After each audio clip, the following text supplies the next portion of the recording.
अगर आप कभी भी पढ़ते वक्त ये फील करते हो कि आप घंटों तक पढ़ाई करते हो लेकिन फिर भी चीज़ें याद नहीं रहती हैं, तो आप अकेले नहीं हो।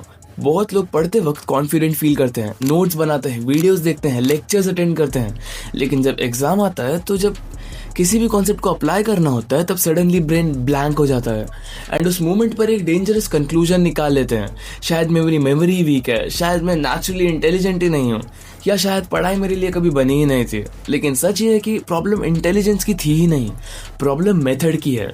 स्कूल और कॉलेजेस हमें सब्जेक्ट्स तो सिखाते हैं, लेकिन कभी ये नहीं सिखाते कि पढ़ना कैसे है और कैसे नॉलेज को लॉन्ग टर्म मेमोरी में स्टोर करना है। इस वीडियो में मैं तुम्हें 7 पावरफुल टेक्निक्स बताऊंगा जो साइकोलॉजी और न्यूरोसाइंस रिसर्च पर बेस्ड है। ये टेक्निक सिर्फ स्टूडेंट्स के लिए नहीं है। अगर आप कोई एग्जाम के लिए प्रिपेयर कर रहे हो, कोई न्यू स्किल सीख रहे हो या लाइफ में कंटिन्यूसली लर्निंग करना चाहते हो, तो ये मेथड्स आपको हेल्प करेंगे। और सबसे इंटरेस्टिंग बात यह है कि इनका गोल ज्यादा पढ़ना नहीं है, इनका गोल है स्मार्ट तरीके से पढ़ना। तो चलिए शुरू करते हैं। सबसे पहले बात करते हैं कि why people forget what they study.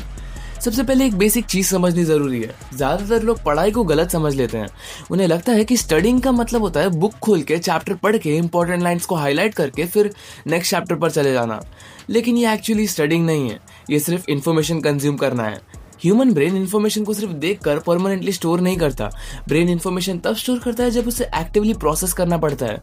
इसलिए ऐसा होता है कि जब आप पढ़ते हो तो सब समझ आता है, लेकिन कुछ दिन बाद सब भूल जाते हो। इसका रीजन काफी सिंपल है, आपने इन्फॉर्मेशन को एक्टिवली रिकॉल नहीं किया। और इसी कॉन्सेप्ट पर बेस्ड है पहली technique, active recall. Active recall शायद सबसे पावरफुल स्टडी टेक्निक है। इसका कॉन्सेप्ट सिंपल है। Instead of repeatedly repeating the same material, आप अपने ब्रेन को फोर्स करते हो कि वो इन्फॉर्मेशन को याद करके बाहर निकाले। एग्जाम के लिए इमेजिन करो कि आप एक चैप्टर पढ़ते हो। ज्यादातर लोग क्या करते हैं, चैप्टर कंप्लीट करते हैं और फिर उसे दोबारा पढ़ते हैं। लेकिन एक्टिव रिकॉल में आप चैप्टर क्लोज करते हो और खुद से क्वेश्चन पूछते हो, इस चैप्टर का मेन आइडिया क्या था, इस चैप्टर के कॉन्सेप्ट्स क्या थे, इस चैप्टर का थियोरी एक्सप्लेनेशन क्या है। जब आप ब्रेन को फोर्स करते हो इन्फॉर्मेशन रिकॉल करने के लिए, तब लर्निंग एक्चुअली स्टार्ट होती है।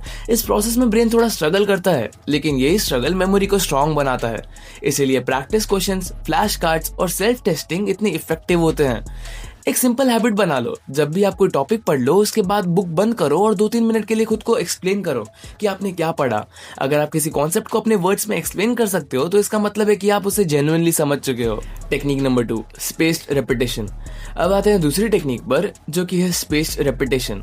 इसका मतलब है कि अगर आप किसी चीज को एक ही दिन में बार बार पढ़ते हो तो वो इन्फॉर्मेशन टेम्पररी मेमोरी में रहती है, लेकिन अगर आप उसे टाइम गैप के साथ रिवाइज करते रहते हो तो ब्रेन उसे लॉन्ग टर्म मेमोरी में स्टोर कर देता है। एग्जाम्पल के लिए इमेजिन करो कि आपने आज एक कॉन्सेप्ट पढ़ा।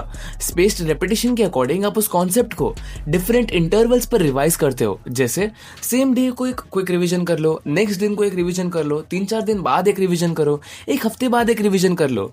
जब ब्रेन को एक ही information multiple times different time intervals पर मिलती है तो ब्रेन उसे इंपॉर्टेंट सिग्नल समझ लेता है और फिर वो इन्फॉर्मेशन लॉन्ग टर्म मेमोरी में स्टोर हो जाती है। इसीलिए last day cramming usually fail हो जाता है, यानी कि जो हम लास्ट डे पढ़ते हैं वो याद नहीं रहता अच्छे से, क्योंकि ब्रेन को सिग्नल ही नहीं मिला कि इन्फॉर्मेशन इंपॉर्टेंट भी है। Technique number 3, the Feynman technique. तीसरी टेक्निक को famous physicist Richard Feynman use करते थे। इस टेक्निक का नाम है द फाइनमैन टेक्निक। इसका प्रिंसिपल बहुत सिंपल है। अगर आप किसी कॉन्सेप्ट को सिंपल लैंग्वेज में एक्सप्लेन नहीं कर सकते तो इसका मतलब है कि आप उस कॉन्सेप्ट को फुली समझे ही नहीं हो। इस टेक्निक में आप कोई भी टॉपिक चूज करते हो और फिर इमेजिन करते हो कि आप उसे किसी बिगनर को एक्सप्लेन कर रहे हो। आप सिंपल लैंग्वेज यूज करते हो, कॉम्प्लिकेटेड टर्म्स को अवॉइड करते हो और स्टेप बाय स्टेप एक्सप्लेन करते हो। जब आप किसी कॉन्सेप्ट को एक्सप्लेन करते वक्त रुक जाते हो तो वही वो गैप होता है जहां आपको दोबारा स्टडी करने की नीड है। ये टेक्निक पावरफुल है क्योंकि टीचिंग एक्चुअली लर्निंग का सबसे बेस्ट फॉर्म होता है। जब आप किसी कॉन्सेप्ट को एक्सप्लेन करते हो तब ब्रेन उस इन्फॉर्मेशन को डीपर लेवल पर प्रोसेस करता है। इसी वजह से टीचर्स और प्रोफेसर्स अपने सब्जेक्ट्स को इतना डीपली समझते हैं। Technique number 4, interleaving, mixing subjects to strengthen understanding. अब चौथी टेक्निक आती है जिसे कहते हैं इंटरलीविंग। ज्यादातर स्टूडेंट्स एक हैबिट फॉलो करते हैं, वो एक सब्जेक्ट उठाते हैं और उसे कंटिन्यूस 2-3 घंटों तक पढ़ते हैं। फिर जब वो सब्जेक्ट खत्म होता है तो वो नेक्स्ट सब्जेक्ट पर मूव करते हैं। सरफेस लेवल पर ये मेथड लॉजिकल लगता है, लेकिन रिसर्च ये सजेस्ट करती है कि ब्रेन एक्चुअली बेटर लर्न करता है जब आप सब्जेक्ट्स को मिक्स करके पढ़ते हो। इंटरलीविंग का सिंपल आइडिया ये है कि अपनी स्टडी सेशन में डिफरेंट टॉपिक्स या डिफरेंट सब्जेक्ट्स को ऑल्टरनेट करते हो। एग्जाम्पल के लिए इमेजिन करो कि आप मैथ्स, साइंस और हिस्ट्री पढ़ रहे हो। ट्रेडिशनल मेथड ये होता है कि आप 3 घंटे सिर्फ मैथ्स पढ़ो और फिर ब्रेक के बाद साइंस पढ़ते रहो। लेकिन इंटरलीविंग में आप क्या करते हो? 45 minute maths, 45 minute science, 45 minute history. इस अप्रोच का एडवांटेज ये है कि ब्रेन को हर नए सब्जेक्ट के साथ कॉन्टेक्स्ट स्विच करना पड़ता है। जब ब्रेन कॉन्टेक्स्ट स्विच करता है तब वो इन्फॉर्मेशन को डीपर लेवल पर प्रोसेस कर पाता है। इसी का एक बेनिफिट होता है, जब आप एक सब्जेक्ट से टेम्पररीली ब्रेक लेते हो और फिर बाद में उस सब्जेक्ट पर वापस आते हो तो आपका ब्रेन उस इन्फॉर्मेशन को दोबारा एक्टिवेट करता है। ये प्रोसेस मेमोरी को और स्ट्रांग बना देता है।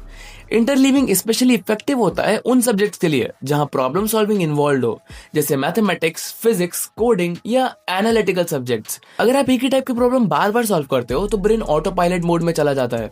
लेकिन जब प्रॉब्लम्स मिक्स हो जाते हैं तो ब्रेन को एक्टिवली डिसाइड करना पड़ता है कि कौन सा मेथड यूज करना है, और यही डिसीजन मेकिंग रियल लर्निंग भी क्रिएट करता है। Technique number 5, deep work study sessions. 5वीं टेक्निक है डीप वर्क। आज के टाइम में सबसे बड़ा एनिमी ऑफ लर्निंग है डिस्ट्रैक्शन।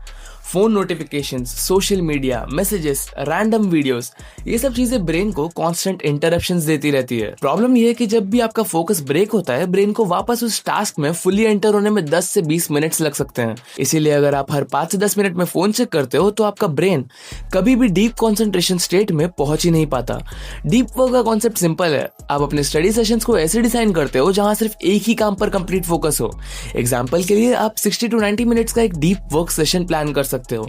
इस सेशन के रूल्स सिंपल होने चाहिए। फोन साइलेंट या दूसरे रूम में, no social media, no multitasking, सिर्फ एक टास्क। इस मेथड को फॉलो करने से आपका ब्रेन ग्रेजुअली एक हैबिट डेवलप करता है, जिसे कहते हैं सस्टेन्ड अटेंशन। और सस्टेन्ड अटेंशन ही वो स्किल है जो कॉम्प्लेक्स सब्जेक्ट्स को समझने के लिए जरूरी होता है।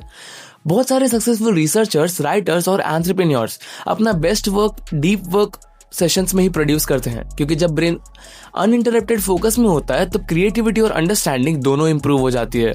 Technique number 6, smart note making instead of copying notes. 6ठी टेक्निक है स्मार्ट नोट मेकिंग। ज्यादातर लोग जब पढ़ते हैं वो सिर्फ टेक्स्ट बुक की लाइंस कॉपी कर देते हैं या लेक्चर का एग्जैक्ट वर्ड्स लिख लेते हैं। लेकिन ये अप्रोच इफेक्टिव नहीं होता, क्योंकि जब आप सिर्फ कॉपी करते हो तो ब्रेन इन्फॉर्मेशन को प्रोसेस नहीं करता। बेटर अप्रोच ये है कि आप कॉन्सेप्ट बेस्ड नोट्स बनाओ, मतलब आप इन्फॉर्मेशन को अपने वर्ड्स में सिंप्लीफाई करो। एग्जाम्पल के लिए अगर कोई कॉन्सेप्ट 3 पैराग्राफ में एक्सप्लेन किया गया है तो आप उसे 3 से 4 बुलेट पॉइंट्स में लिखो, एकदम क्लियर वाले, ठीक है। कन्वर्ट कर सकते हो या फिर डायग्राम्स, फ्लो चार्ट्स या माइंड मैप्स बना सकते हो।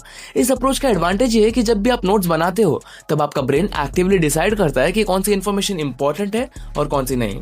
ये डिसीजन मेकिंग प्रोसेस लर्निंग को डीपर बना देता है, और जब रिवीजन का टाइम आता है तो आपको पूरी टेक्स्ट बुक दोबारा पढ़ने की जरूरत नहीं होती। आपके notes already simplified version provide कर देते हैं।